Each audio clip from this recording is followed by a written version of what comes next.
देख रहे हैं अवाम के उठाए गए सवालात, हालत हाजरा पर तबसरों, तज्जियों, खबरों पर मुहित प्रोग्राम न्यूज लाइन रिदा सैफी के साथ।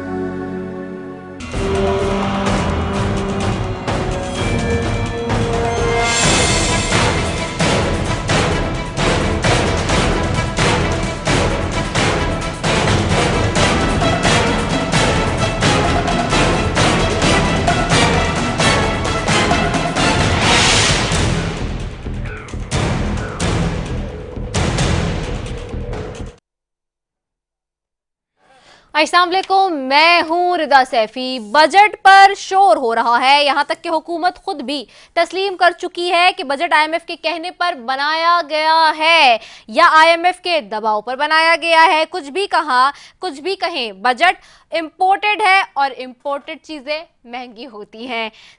ये कि बजट महंगाई का तूफान लाया है। साथ ही साथ वजीर मुमलिकत बराए खजाना अली परवेज मलिक ने कहा कि बजट आवाम के लिए मुश्किल जरूर था, मगर हमने मजबूर होकर बजट आईएमएफ की शराकतदारी के साथ बनाया है। क्या कहा उन्होंने, आइए सुनते हैं। ये करूंगा कि इसमें तो कोई शक नहीं है कि ये एक मुश्किल बजट था और इसमें मुझे इस चीज का भी एहसास है कि आवाम किस तकलीफ के अंदर है। मैं आपसे जो यकीन दहानी कराना चाहता हूँ वो ये है कि हुकूमत के लिए भी कोई आसान फैसला नहीं था। तो सबसे पहले तो आप ये सोच लें कि ये करने की जरूरत क्यों दरकार थी, क्योंकि आपके पास अगले 3 से 4 साल के अंदर तकरीबन 100 अरब डॉलर की रीफाइनेंसिंग या फाइनेंसिंग की एक रिक्वायरमेंट थी। तो आपने ये जो बजट बनाना था वो आईएमएफ की शराकतदारी के साथ बनाना था। और अब सवाल ये है कि क्या आवाम हर बार हुकूमतों से ये सुनते रहेंगे कि फिलहाल वक्त मुश्किल है मगर आगे चलकर सब बेहतर हो जाएगा। बजट के वक्त किसी भी जमहूरी मुल्क में हुकूमत को अपोजिशन से सख्त सवालात का सामना होता है, मगर अफसोस के साथ इस मुल्क की हुकूमत तो नाकाम हो ही रही है। मगर हालत इस वक्त ये है कि अपोजिशन के इक़दामात भी निकम्मापन जाहिर हो रहे हैं। सबसे बड़ी अपोजिशन जमात यानी कि तहरीक इंसाफ तितर बितर होकर रह गई है। इमरान खान ने पीटीआई के 2 धड़ों को कल मुलाकात के लिए बुला लिया है। पार्टी के सेक्रेटरी कह रहे हैं कि ये ई मैच्योरिटी हमारे रहनुमाओं की तरफ से है। क्या कहा उन्होंने, आइए पहले आपको सुनवा देते हैं। आप जिक्र भी कर रहे हैं कि उस दिन अदालत के बाहर वो हुआ। इमेच्योरिटी आप कह सकते हैं, इमेच्योरिटी है, लेकिन मैं फील करता हूं कि एक ऑर्केस्ट्रेटेड प्रोपेगेंडा है जो कि जो अदारों के टाउट्स जो हैं वो हमारे खिलाफ उन्होंने सोशल मीडिया के ऊपर भी किया हुआ है और इस किस्म की सिचुएशन जो कि अदालत के बाहर हुई है वहां भी किया गया है। अब सवाल ये कि तहरीक इंसाफ की क़यादत क्या ये मैच्योरिटी इस वक्त अफोर्ड कर सकती है या नहीं। दूसरी जानब तहरीक इंसाफ से दूर होने वाले सियासतदान मुसलसल पार्टी और पार्टी क़यादत पर तनकीद कर रहे हैं। फवाद चौधरी के मुताबिक मौजूदा क़यादत की वो हैसियत तो क़ुव्वत ही नहीं है कि ये अपने बानी को रिहा करवा सकें। क्या कहा उन्होंने, आइए आपको भी सुनवाते हैं। मुझे नहीं पता इनके क्या इनका है ताल्लुक है, वो असल प्रॉब्लम ये इनकी कैपेसिटी नहीं है। The problem is not the intention, the problem is capacity. देखो ना, मुझे बंदे ये चाहिए कि जिनकी कैपेसिटी भी हो। अच्छी इंटेंशंस तो जो है वो काफी नहीं है ना सारे काम करने के लिए, कैपेसिटी भी चाहिए। अब सवाल ये है कि क्या पीटीआई के जो इस वक्त फ्रंटमैन बने हुए हैं वो इमरान खान की रिहाई नहीं चाहते या फिर किसी सोचे समझे साजिश के तहत पीटीआई के इमेज को नुकसान पहुंचाया जा रहा है। लतीफ कोसा ने इमरान खान का एक पैगाम बताते हुए कहा कि हमारे साबिका साथी जो पार्टी छोड़ चुके हैं वो इस वक्त लोगों को भटका रहे हैं। क्या कहा उन्होंने, पहले सुनते हैं। बाहर आएंगे तो फिर ही वो फैसला करेंगे। हमारी कोर कमेटी ने भी यही फैसला किया और हमें बिल्कुल जो है उनकी जवाब न देने की जो है वो की गई है कि हम उनकी किसी बात का फिलहाल जवाब न दें। ये डिस्ट्रैक्शन क्रिएट न करें कि आवाम के अंदर जो है कोई ऐसा तासुर पैदा हो। बाहर ये उनकी मर्जी है। मुश्किल वक्त सब पार्टियों पर आए हैं मगर कोई पार्टी इस तरह नहीं बिखरी जैसे पीटीआई बिखर गई है। आखिर क्यों? सवाल ये, क्या पीटीआई के रहनुमाओं की वफादारियां फर्जी और वक्ती थी? खुर्रम दस्तगीर ने तो इन वफादारियों को मसनूई करार दे दिया है। जरा सुन ले कि क्या कहा खुर्रम दस्तगीर ने। रिग्ड इलेक्शन के जरिए 2018 में हुकूमत दिलाई गई तो ये परिंदे थे जो उड़कर इनकी जमात में आए और फिर जब जमात पर मुश्किल वक्त आया तो वो उड़कर कहीं और चले गए और अब वो दोबारा सोच रहे हैं कि हमें किधर जाना है और कहाँ जाना है। और कुछ लोग जाहिर है उसमें जेन्युइन भी हमेशा होते हैं। सवाल ये है कि क्या तहरीक इंसाफ में होने वाले इख्तिलाफात की वजह से हुकूमत मौजूदा बजट की सख्तियों से ध्यान हटाना चाहती है? क्या तहरीक इंसाफ की क़यादत को जानबूझकर मुतनाज़ बनाया जा रहा है? और जहां ये कहा जा रहा है कि सिर्फ PTI में ऐसा वक्त है, तो उसकी एक वजह शायद ये भी हो सकती है कि PTI की जो मेन लीडरशिप है, यानी कि साबिक वज़ीर आज़म इमरान खान जो हैं, उनके पास इस वक्त अपने ज़ाती घर की कोई लीगसी इस पार्टी को चलाने के लिए मौजूद नहीं है। माजी में जो भी सियासी जमातें रहीं या हैं, पीपल्स पार्टी, PMLN या दीगर जमातें देखें, तो उनकी जो मेजर लीडरशिप है या मेन लीडरशिप जो इस वक्त फ्रंट फ्लोर पर रोल प्ले कर रही है, उन्हीं की लीगसी आगे लेकर चलती है। तो इस वक्त क्या इस वजह से भी परेशानी का सामना है पार्टी को? ये बहुत सवाल आते हैं जिस पर आज बात करेंगे। सबसे पहले मेरे साथ मौजूद हैं जी लालचंद मली हैं पाकिस्तान तहरीक इंसाफ से, मेरे पास इख्तियार वली खान हैं मुस्लिम लीग नून से, और मेरे पास नवाब यूसुफ तालपुर साहब हैं पीपल्स पार्टी से। तीनों की तरफ जाऊंगी और तीनों को खुश आमदीद कहूंगी प्रोग्राम में। Welcome to my show. सबसे पहले मैं नवाब यूसुफ तालपुर साहब आपकी तरफ आऊंगी। नवाब साहब, बजट का मसला, उसके बाद जो महंगाई का तूफान है, सब लोग बजट पर शोर शराबे कर रहे हैं। हुकूमत खुद कह रही है कि जी IMF के दबाव में है, IMF ने बनाया है, लेकिन मजाल है कि हुकूमत की जमातें जो हैं वो इस बजट को पास होने से रोक लेती। आखिरकार वजह क्या है कि एक तरफ आवाम की नाराज़ी भी ले रहे हैं, फिर भी बजट पास कर रहे हैं? जी बिल्कुल सही कह रहे हैं आप। ये जब भी बजट आता है तो हमेशा बजट के बाद महंगाई आती है, तो ये बजट में कुछ न कुछ देना पड़ता है। अभी आज तक तो लेने का सवाल ही पैदा नहीं है, और जब देना पड़ता है तो उसका इफेक्ट आम लोगों के ऊपर पड़ता है। और ये पहली बजट नहीं है जिसकी वजह से कुछ हमको देना पड़ रहा है। हर बजट के बाद अवाम के ऊपर प्रेशर आता है, क्योंकि एक है डायरेक्ट टैक्स, एक है इनडायरेक्ट टैक्स। डायरेक्ट टैक्स जो है वो बेहतर है या इनडायरेक्ट टैक्स?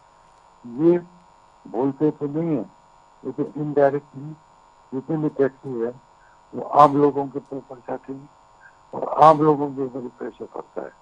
और उस प्रेशर की वजह से फिर ये शिको पुकार भी होती है, शोर गुल भी होता है, लेकिन बेचारे गरीब आवाम क्या कह सकते हैं, क्या कर सकते हैं, ये तो फिलहाल देखने की बात है।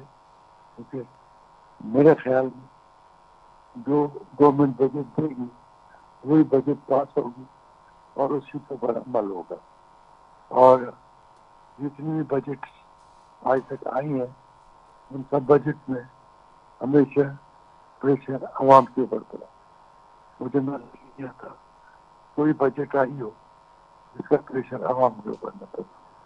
इसका खास ख्याल रखना चाहिए पार्टीज को, गवर्नमेंट को, हर एक को, कि जो भी कुछ करें उसका प्रेशर आवाम के ऊपर नहीं पड़ना चाहिए। प्रेशर उनके ऊपर पड़े जो रिसोर्स रखते हैं, रिसोर्सफुल है और जो प्रेशर बर्दाश्त कर सकते हैं। सर, आप एक अभी इस वक्त मौजूदा सूरत हाल में बहुत ही सीनियर पार्लियामेंटेरियन है, आप हल्के की सियासत कर कर आते हैं, आप देखते आए कई अदवार इस मुल्क के। आप बताएं, आपको आपकी किसे हम क्या समझ सकते हैं सारे मामले में? पीपल्स पार्टी कहती है हमने कुर्बानियाँ दी, सब कुछ ठीक है, लेकिन इस वक्त मौजूदा सूरत हाल में जो आवाम की सूरत हाल है, जो लोग बिल्कुल ही पिस चुके हैं, ऐसी सूरत हाल में क्या उनका सर्वाइवल आपको नज़र आ रहा है? अगर यही बजट इस तरह से आगे चलता है, हर दौर में लोग ये सुनते हैं कि जी मुश्किल है, 75 साल से ज़ायद अरसा हो गया लोगों को ये सुनते हुए, आपने भी माशाल्लाह इतने साल देख लिए। अब आपको क्या लग रहा है कि यही हालात अगर रहे तो क्या मुल्क सर्वाइव करेगा? लोग कैसे सर्वाइव करेंगे? वो तो डिफ़ॉल्ट कर गए, लोग डिफ़ॉल्ट कर गए इस वक्त। लोग तो अलग सर्वाइव कर रहे हैं और करते रहेंगे, लेकिन चीज ये है कि जब इस किस्म का प्रेशर पड़ता है तो उसके बाद लॉ एंड ऑर्डर सिचुएशन खराब होती है। फिर मतलब डिकॉइट और वो जाती चीजें सरफेस पे आ जाती हैं और फिर एक्टिव हो जाते हैं। जब उसका रोजगार, सफर करेगा तो उसके बच्चों के खाने की गुंजाइश नहीं होगी, तो लामोल तो फिर और तरीके ढूंढेंगे। और जो दूसरे रिच हैं वो बचाए लूट खसोट के, और कोई नहीं है। इसके लिए बेहतर यही है, तो मैं कहूँगा कि गवर्नमेंट को चाहिए कि इस किस्म की वो न रखें इसमें लोगों के ऊपर इतना प्रेशर पड़े कि वो न उठा सके।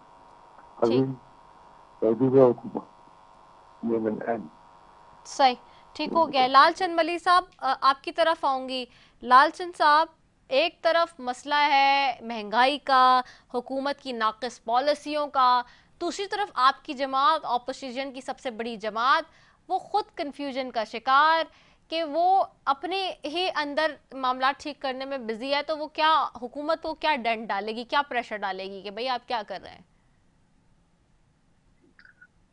रिता, देखें, सबसे पहले तो जो एक तासुर देने की कोशिश की जा रही है कि हमेशा जो बजट आते हैं वो आवाम पे बोझ डालने के लिए ही होते हैं और हमेशा ऐसा होता है, तो मैं इस तासुर को मुस्तरद करता हूँ। आपको याद होगा कि एक हफ्ता पहले पार्लियामेंट ने एक करारदाद पास की और वो अमेरिकन कांग्रेस की करारदाद जो हुई थी उसके खिलाफ थी कि हम जो है इंटरफेरेंस बर्दाश्त नहीं करेंगे।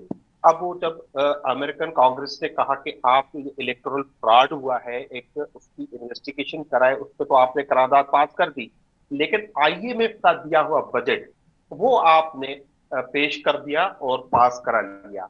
ये सब तो इसमें बेतहाशा टैक्सेस लगे हैं, इसमें जो लोगों की कमर तोड़ दी गई है, इसमें वो लोग जो पहले टैक्स दे रहे थे उन पे मजीद टैक्स लगाए गए हैं। आप देखिए, कार्टन डीलर्स ने हड़ताल कर रखी हुई है, पेट्रोल डीलर एसोसिएशन ने पेट्रोल पंप बंद करने का ऐलान कर रखा है, बिजली के बिलों ने तबाही मचा दी है। ये जो Peoples Party as well as Nawaz Sharif और सारी वो पार्टियां जो इस वक्त हुकूमत में मौजूद है, उन्होंने कहा था हम तो 300 यूनिट आवाम को फ्री देंगे। वो सिर्फ एक इलेक्टोरल फ्रॉड था, ये भी इतने झूठे वादे किए गए, और अब वो 150 या 200 यूनिट से कम जिसका बिल यूनिट्स आते हैं उनसे जो है 6-6 हजार 7-7 हजार बिल लिया जाता है। आपने देखा था कि उम्मीद थी कि जो पीपल्स पार्टी जो है इस बजट में अपना किरदार अदा करेगी, लेकिन उनका किरदार इतना रहा था कि अपने मसाइल या अपने जो मुफादात थे वो सिक्योर किए, और उसके बाद उन्होंने इस बजट को जो है सपोर्ट कर दिया है। तो लिहाजा ये ओवरऑल एक सूरत हाल है, इसमें ये जो हुकूमत है ये पूरी उसकी जिम्मेवार है। और इसमें अब आप रोल पूछ रही हैं पाकिस्तान तहरीक इंसाफ का। पाकिस्तान तहरीक इंसाफ वाहिद जमात है जो गुज़िश्ता 2 सालों से मुसलसल जदोजहद में है, उनकी क़यादत को गिरफ्तार किया जा रहा है।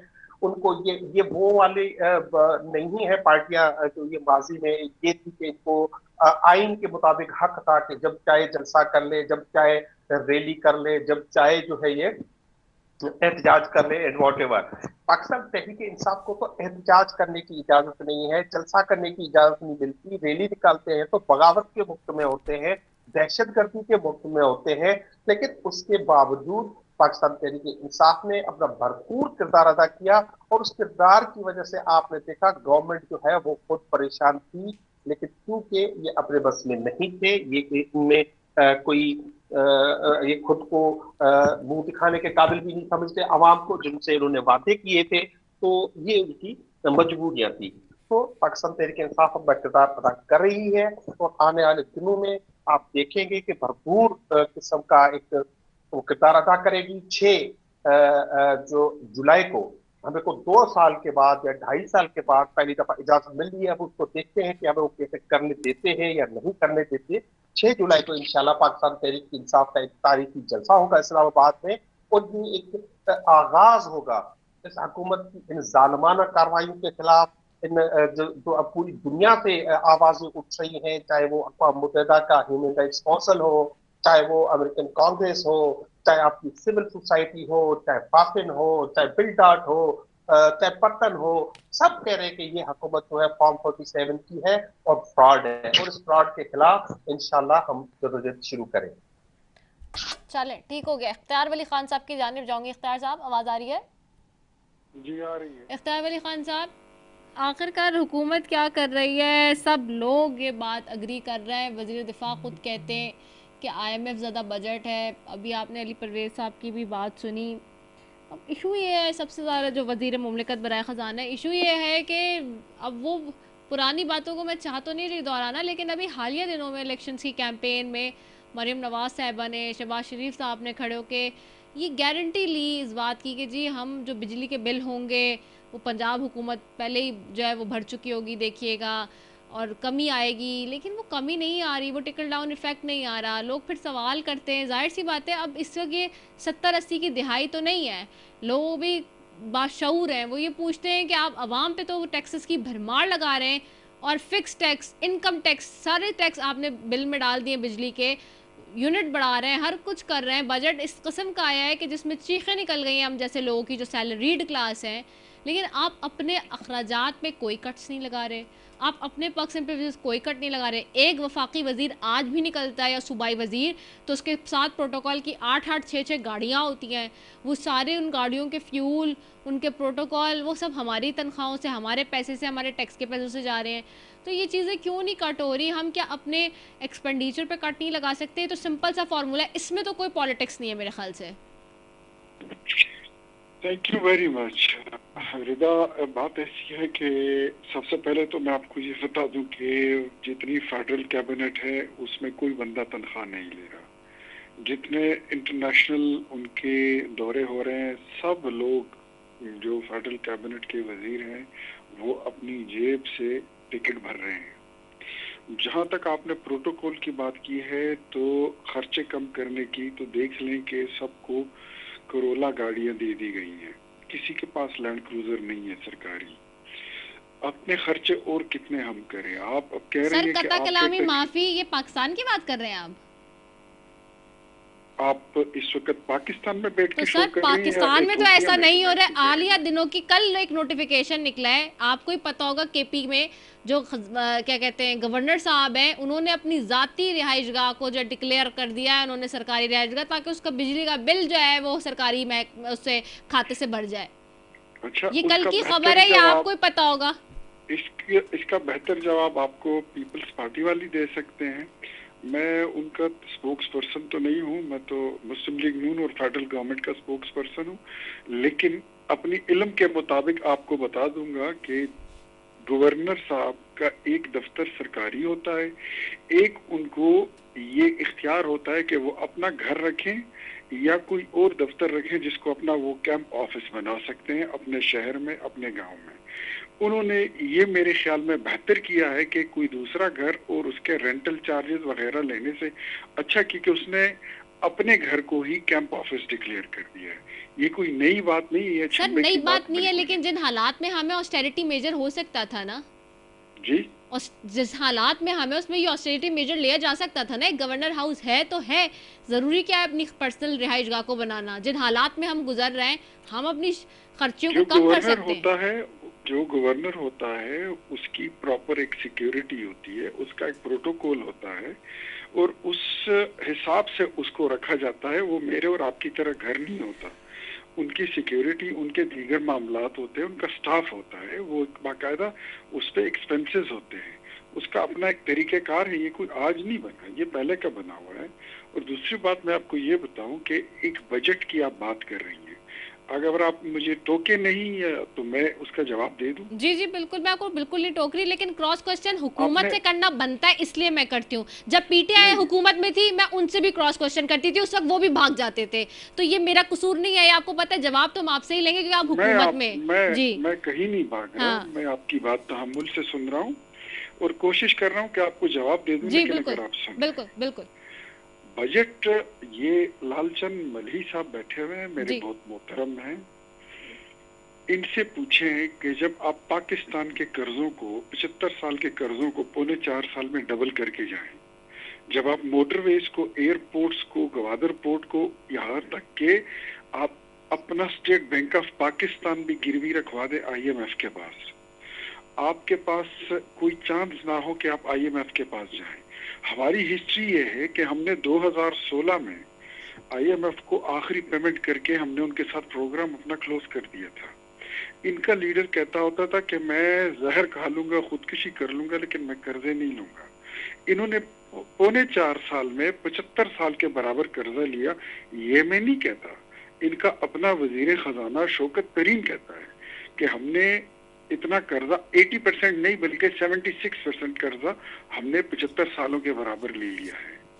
फिर आप मुझे बताएं कि जब शेख रशीद ये कहता है और पूरी PTI कहती है कि हमने लैंड माइन बिछा दिए हैं, हमारे बाद जो हुकूमत में आएगा वो जलील ख्वार होगा, हमें तो कम से कम आपको शाबाश देनी चाहिए कि हम अपना पॉलिटिकल कैपिटल दांव पर लगाकर उस मुल्क को जिसको पाकिस्तान कहते हैं, जो मेरा और आपका मुल्क है, हमने उसको डिफॉल्ट से बचा लिया। वरना ये लोग तो कहते थे कि पाकिस्तान ने अब 3 टुकड़े होना है, पाकिस्तान ने अब डिफॉल्ट होना है, पाकिस्तान ने अब श्रीलंका बना है, हाकम बदहन पाकिस्तान अब इथोपिया बन जाएगा और ये तकसीम हो जाएगा। हमने उस मुल्क को डिफॉल्ट से निकाल लिए। मौजूदा हालात में जितना कर्जा ये चढ़ा कर गए हैं, जो हालात इकोनॉमी की ये छोड़ कर गए हैं, अगर हालात ये इतने अच्छे छोड़ के जाते तो ये 4.25 साल में 6 वजीर खजाना तब्दील करते। इनको पता था कि इनसे मुल्क नहीं चल रहा, इनसे मामलात नहीं संभाले जा रहे। अब हम अगर इस हालात में, इन हालात में जो बजट हमने पेश किया है, बिलीव यू मी, इस वक्त पाकिस्तानी कौम हमें सुन रही है, हमसे बेहतर बजट इनमें कोई इतना सूरमा नहीं है जो वो इससे पेश कर सकता, जो इससे बेहतर बजट लाता। IMF के पास जाने के पास अलावा आपके पास रास्ता क्या है, आपके पास ऑप्शन क्या है? आपने, इन्होंने तो हमारे हाथ पैर बांध के उधर हमें फेंक दिया IMF के पास। इन हालात में हमारे पास और कोई ऑप्शन नहीं बचता। इस वक्त आप ये अगर कह रही है, तुम पाकिस्तान की जो फेडरल कैबिनेट है, हमने उसको मुकम्मल जितने हम उसकी फैसिलिटीज थी हमने उनकी विड्रॉ कर ली है। इस वजीर आजम के कोऑर्डिनेटर्स बगैर तनख्वाह के काम कर रहे हैं, उनके वजीर बगैर तनख्वाह के काम कर रहे हैं, उनकी गाड़ियां ले ली गई। इंटरनेशनल ट्रिप्स जितनी हो रही है, अभी काजिकिस्तान और दुशंबे वो गए हुए हैं वजीर आजम अपनी कैबिनेट के हमरा। मैं चैलेंज करता हूँ लालचंद मली को भी, और जो भी मेरी इस बात को चैलेंज कर सकता है वो कर ले। एक एक बंदा वफाकी वजीर उनके साथ जितने गए वो सब अपने टिकट भर के गए हैं। ये हालात है। हम तो अपने ऊपर कट लगा रहे हैं, हम तो चाहते यही हैं कि लोगों को रोटी सस्ती मिले, बिजली सस्ती मिले। हमें नहीं अच्छा लगता कि जब बिजली महंगी होती है तो लोगों की चीखें निकलती है, तो हमें कोई अच्छा लगेगा? हम पॉलिटिकल लोग हैं, हमने कल फिर लोगों में फिर जाना है, but we don't have any other option. क्या करें? पाकिस्तान को जिस तरह इन्होंने दिवालिया करके गिरवी करके रख दिया है, वहां से रेस्क्यू भी करना होगा ना। तो रेस्क्यू तो ऐसे नहीं होता।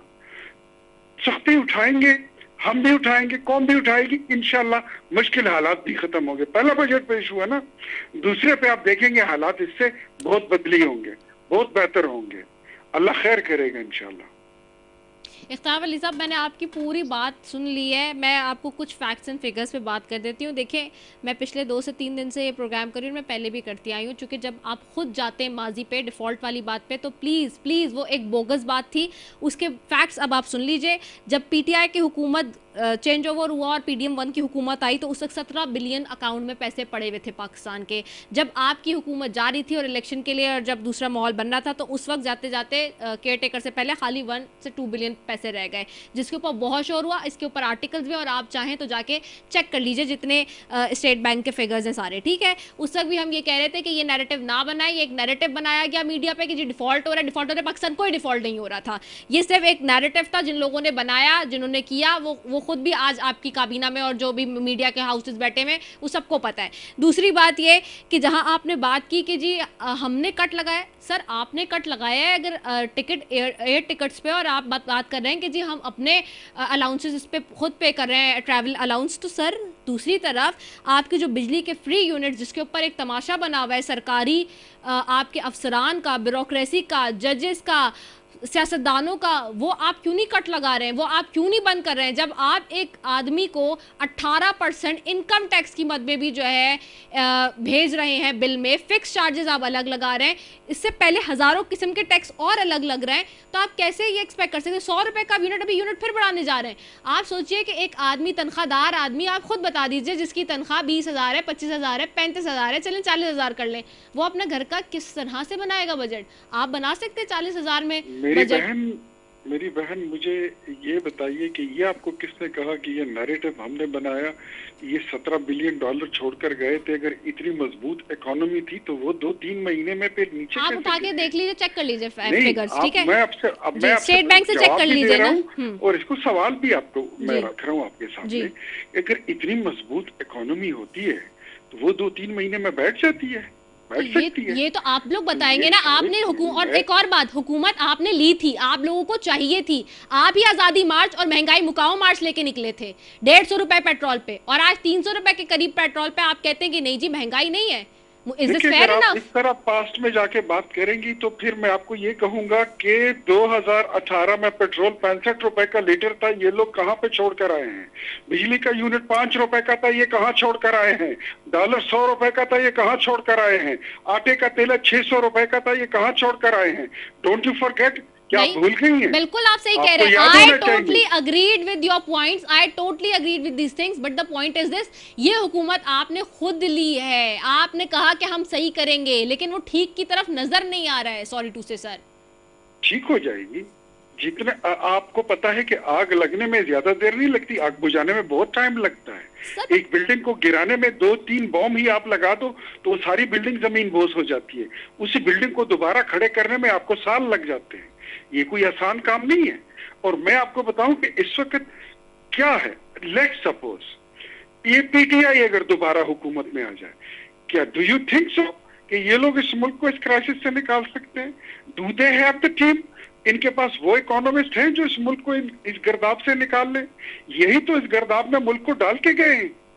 जो 5 रुपए का यूनिट था ये 50 रुपए पे छोड़ के गए। पेट्रोल 65 रुपए का था, ये कहां छोड़कर आए हैं? डॉलर 100 रुपए का था, ये 250 पे छोड़कर आ गए। कि 2.5 करोड़ लोगों को बेरोजगार करके गए हैं। 2.5 करोड़ लोगों को इन्होंने घर बना के देने थे, 50 लाख घर, 2.5 करोड़ बेघर होकर निकले। ये हालात तो इन्हीं की वजह से। हम तो ठीक कर रहे हैं, हम तो फायर फाइटिंग कर रहे हैं। तो उसमें अगर आप भी इस तरह हमें इररिलेवेंट तनकीद का निशाना बनाए तो मुझे बताइए। इररिलेवेंट नहीं सर इररिलेवेंट नहीं सर, इररिलेवेंट नहीं है। नवाज शरीफ साहब का अपना स्टेटमेंट 2013 में जब आपकी हुकूमत आई, शायद आपको तो याद भी नहीं होगा लेकिन मुझे याद है, नवाज शरीफ साहब ने ये, अभी आपने सुना कहा तो आप कह रहे हैं आपको याद है, नवाज शरीफ साहब ने ये कहा था जब सारे वुज़रा आके टीवी पे यही बातें कर रहे थे, तो आई स्टिल रिमेंबर कि नवाज शरीफ साहब ने उससे ये कहा कि जी आप माजी की हुकूमत की बात ना करें, उससे पहले पीपल्स पार्टी की हुकूमत थी, उन्होंने कहा आप अपनी कारकर्दगी बताएं, आप ये छोड़ दें कि माजी की हुकूमत ने क्या कहा। तो सर वही सवाल हम आपसे कर रहे हैं जो आपके कायद ने कहा कि वो छोड़ दें कि उन्होंने क्या कहा, वो बुरे थे, उन्होंने जो किया। आपको बता दी कि जब इनका लीडर निकला था, आप इस बात को झुठला सकते हो, जब उसकी हुकूमत खत्म हुई उसने कहा कि पाकिस्तान ने अब 3 टुकड़े होना है, पाकिस्तान ने सोमालिया और श्रीलंका और इथोपिया बनना है, पाकिस्तान अब दिवालिया होगा। क्या आपको याद नहीं, हमारी कारकर्दगी ये है कि हमने उसको डिफॉल्ट होते पाकिस्तान को बाहर निकाल लिया, हमने उसको रेस्क्यू कर लिया। हम आपके एसेट्स को आईएमएफ से दोबारा वागुजार कराएंगे। आपका जो अपना स्टेट बैंक है जो इस वक्त गिरवी पड़ा हुआ है, आप उसको स्टेट बैंक ऑफ पाकिस्तान नहीं कह सकते, सिर्फ स्टेट बैंक कह सकते हैं। वो पाकिस्तान की मिल्कियत नहीं रहा, ये लोग रख कर आए हैं। अगला गोल इनका ये था कि इन्होंने आपके एटॉमिक एसेट्स वहां पर गिरवी रखवाने थे। हम आपका वो चीजें, आपके एसेट्स बचा कर आए हैं और हम मुल्क के मोटरवेज और एयरपोर्ट्स को वागुजार करा के लाएंगे। ये चीजें जो ये रख कर आए हैं गिरवी, ये हम आपको वापस दिलाएंगे पाकिस्तानी कौम को। ये हमारा वादा है आपके साथ। और ये भी वादा है कि इंशाल्लाह जो ये प्रोग्राम है आईएमएफ के साथ, खुदा करे हमारी नीयत यही है और हमारी कोशिश भी यही है और हमारी कैपेबिलिटी भी है कि ये आईएमएफ के साथ हमारा आखिरी प्रोग्राम होगा इंशाल्लाह। ठीक है सर, मैं नवाब यूसुफ तालपुर साहब की तरफ वापस जाऊंगी। नवाब साहब आपको आवाज आ रही है मेरी? नवाब साहब आपको मेरी आवाज आ रही है? अच्छा, मैं लालचंद मल्ली साहब की तरफ जाती हूँ। चलिए लालचंद साहब, आपने इख्तियार वली साहब की बात सुनी, वो कह रहे हैं कि इंशाल्लाह जो चीज़ें आप लोग गिरवी रख के गए हैं हम वो वापस लेकर आएंगे, and we are working on it. पहले बजट में मुश्किलात ज़रूर है, लेकिन अगले बजट में ये मुश्किलात नहीं होंगी। आप इसको कैसे देखते हैं, बीइंग एन ऑपोजिशन? देखिए, मेरे लिए काबिल एहतराम है इख्तियार वली साहब, लेकिन इंतहाई अफसोस की बात है। वैसे ये नेचुरल भी है ना, जब बंदे के पास, किसी पार्टी के पास खुद की परफॉर्मेंस नील हो, निगेटिव हो, ना अहली हो, ये सब पॉलिटिकल पार्टीज ने मिलकर जो पाकिस्तान की मईशत का, पाकिस्तान के अमन और अमान का, पाकिस्तान के इंसानी हुकूक का, पाकिस्तान के आइन का जो हशर व नशर किया है, तो इनको सवाए इमरान खान के कुछ याद नहीं है, पाकिस्तान तहरीक इंसाफ को कुछ याद नहीं है इनको। मैं सोच रहा था कि ये जो कह रहे हैं कि इन्होंने पाकिस्तान के लिए इतना कुछ किया है, तो ये उतना बोलेंगे कि उस पर टाइम ही नहीं मिलेगा। लेकिन ये खुद की परफॉर्मेंस पर बात करने के बजाय ये पाकिस्तान तहरीक, तो आप तो कहते थे पाकिस्तान तहरीक इंसाफ वाले तो अनाड़ी हैं। जब आप हमें अनाड़ी कहते हो तो आप तो अपनी बात करें ना। अब आ जाए आप इस बात पे, कहते हैं ये जो गवर्नर साहब है उन्होंने जो ये अयाशी का जो प्रोग्राम बनाया और एक घर को, ये तो चलता आ रहा है। तो भी मुझे बताओ ना, आपने किफायत शारी कहाँ कर ली? आप करोड़ों रुपए के इश्तिहारात देखकर, कभी नवाज शरीफ का, कभी शहबाज शरीफ का, कभी मरियम नवाज का, और आप एक्टर्स को, एक्ट्रेसेस को पेड कंटेंट करवाते हैं पाकिस्तान की आवाम के पैसों से। तो वो आपने किफायत शारी कहाँ कर ली है? आप मुझे बताएं कि प्रेसिडेंट ऑफ पाकिस्तान ने कराची और लाड़काना में उन्होंने अपने कर लिए हैं, अपना कैंप ऑफिस बना लिए हैं। तो आपकी किफायत शारी कहाँ चली गई? आपने बजट में पाकिस्तान के अवाम भूखे मर रहे हैं, उनके पास खाने को रोटी नहीं है, भरने को बिजली के बिल नहीं है, और आप पार्लियामेंट में बैठ के अपने मेंबरान के पर्क्स एंड प्रिविलेजेस बढ़ा रहे हैं। और आप कह रहे हैं इल्जाम आप जो है पाकिस्तान तहरीक इंसाफ पर लगा रहे हैं। आप कहते हैं शाबाश थे, बिल्कुल आपको शाबाश है। आज किसान भूख मर रहा है आपका, क्योंकि आपके कार्टन जिनिंग फैक्ट्रीज बंद पड़ी हुई हैं आपकी इस टैक्सेशन की वजह से, आपके इस बजट की वजह से। वो किसान जिसने इस मुल्क को गंदम में, हम गंदम इंपोर्ट किया करते थे, उसमें सेल्फ सफिशिएंट किया, उसका गंदम, उसकी उस बेचारे को उसकी वो ओरिजिनल प्राइस जो उसका खर्चा हुआ था वो तक ना मिली। आप तो कहते हो तो बड़े साफ सुथरे हो, ये 1.2 डॉलर का अरबों रुपए का स्कैम है, उसका कोई बताए तो सही कौम को। इसको तो आप भी मानते हैं कि हाँ स्कैम है, तो उसका क्या हुआ, क्यों बताया जा रहा है जो उसमें मुलविस है? यकीनी तौर पर ये आपका हक पहुंचता है कि आप बात करें, अपनी हुकूमत की बात करें और कौम को बताएं कि आपने ये जो इस वक्त जो सूरत हाल है, हर तरफ अफरा तफरी मची हुई है, लोगों को अब तो बताया कि बिजली का बिल, ये पीपल्स पार्टी देख लें, नवाज लीग देख लें, इस्तेकाम पार्टी देख लें, इनको बताए ना, इनकी तो वीडियोस पड़ी हुई है ना कि हम बिजली का बिल कम करेंगे, और ये मुझे कह रहे हैं कि 50 देके फिगर्स अगर गलत कोट करेंगे ना तो उसका कोई फायदा नहीं है। मैं करूंगा तो भी कोई फायदा नहीं है, पाकिस्तान के अवाम सब जानते हैं। ये जब कोरोना भी आया था तो 0-0 बिल कहे थे पाकिस्तान के लोगों को। आप इस तकलीफ में उनके बिल कम करने के बजाय, हम जो 7 रुपए का यूनिट करके गए थे, आप उसको 70 रुपए फी यूनिट ले गए हैं। हम उस बिजली इस्तेमाल नहीं कर सकते। आपने पहले ही पाकिस्तान को तबाह व बर्बाद किया आईपीपीज के थ्रू। आपके पाकिस्तान का जो डिफेंस का बजट है ना, पाकिस्तान की सिक्योरिटी डिफेंस का, उसके बराबर तो आप सिर्फ कैपेसिटी पेमेंट करते हैं उन आईपीपीज को। आपने जो जुल्म किया है वो किसी से ढका छुपा नहीं है। आप आगे की बात करें, आपको ये सब जो अभी बातें कर रहे हैं कि हमने पाकिस्तान बचाया, आपको पाकिस्तान के अवाम ने मैंडेट ही नहीं दिया है। आपको पार्लियामेंट में इस मुल्क में हुकूमत करने का आपके पास मैंडेट है ही नहीं, तभी तो आप ये सब कुछ करते हैं। आप 2017 का इलेक्शन एक्ट आपने एक ऑर्डिनेंस के जरिए आपने तब्दील कर दिया। आप इमरान खान से इतने खौफजुदा है कि मरियम नवाज पूरी कैबिनेट बिठा के प्लानिंग करती है कि इमरान खान पर केसेस कैसे बनाएं। आप पूरी प्लानिंग करते हैं कि उनको हार्म किया जाए। आप ये देखिए ना, इख्तियार वली साहब कह रहे थे कि मैं नहीं भागूंगा, भाग गए वो। अब अपनी बारी में वो भाग गए। बोले बोले बोले कौन भाग गया? इख्तियार वली साहब भाग गए। मैंने कहा नहीं, देखें अब इनको यही बात है ना, ये मुस्लिम लीग नून का ये बहुत बड़ा ड्रॉबैक है कि ये सुनने के लिए तैयार ही नहीं है कोई बात। नहीं सुनेंगे तो क्या, मैं अपनी बात नहीं कर रहा, इमरान खान अपनी बात नहीं कर रहे, वो मुल्क बचाने की बात कर रहे हैं। और ये इस मुल्क को, अच्छा ये हमें कह रहे कि हमने गिरवी रख दिया, इन्होंने लिटरली रोजाना, इनका फाइनेंस मिनिस्टर रोजाना आके टीवी पे बयान देता है कि हम हर चीज बेच देंगे, हम एयरपोर्ट बेचेंगे, हम ये बेचेंगे, हम वो बेचेंगे। ये हमें जो है खाना दे रहे हैं, ये हमें बता रहे हैं कि इकोनॉमी का 6.4% जीडीपी ग्रोथ थी, इंडस्ट्री बढ़ रही थी, आपकी सर्विस सेक्टर बढ़ रहा था, आपका खुशहाल हो गया था आपका किसान। आपने पूरे मुल्क का सिर्फ इसलिए कि इमरान खान के बुग्ज में, इमरान खान से जो आप नफरत करते हो, उसकी वजह से आपने 26 करोड़ अवाम को जो है दीवार से लगा दिया है। और वो इस मुल्क में हालात बहुत खराब है, आप अंदाजा नहीं लगा सकते। लोग 2 वक्त रोटी खाने से भी उनको मुश्किल पड़ी हुई है। ठीक है, बहुत शुक्रिया नवाब सुल्तानपुर साहब आपका, लालचंद वली साहब आपका, इख्तियार वली साहब आपका। और इख्तियार वली साहब आखिर में जी सुनने बगैर भाग गए। This is a problem with the Muslim League Noon. और फिर कहते हैं कि नहीं जी हम नहीं भागेंगे। जब माजी में पीटीआई की हुकूमत भी हुकूमत में थी तो हम सख्त सवाल करते थे, और आज भी हम हुक्मरानों से सख्त सवाल कर रहे हैं। हम अपनी सहाफती अक़दार को, जिम्मेदारी को समझते हुए सवाल हुकूमत से ही करेंगे, क्योंकि ऑपोजिशन जब ऑपोजिशन में होती है तो उसका काम नहीं होता जवाब देने का। जवाबदेही की तमाम तर जिम्मेदारी सिर्फ और सिर्फ हुकूमती जमातों पर होती है। इसी के साथ जी अपनी मेज़बान सफ़ी को दीजिए इजाज़त। पाकिस्तान जिंदाबाद।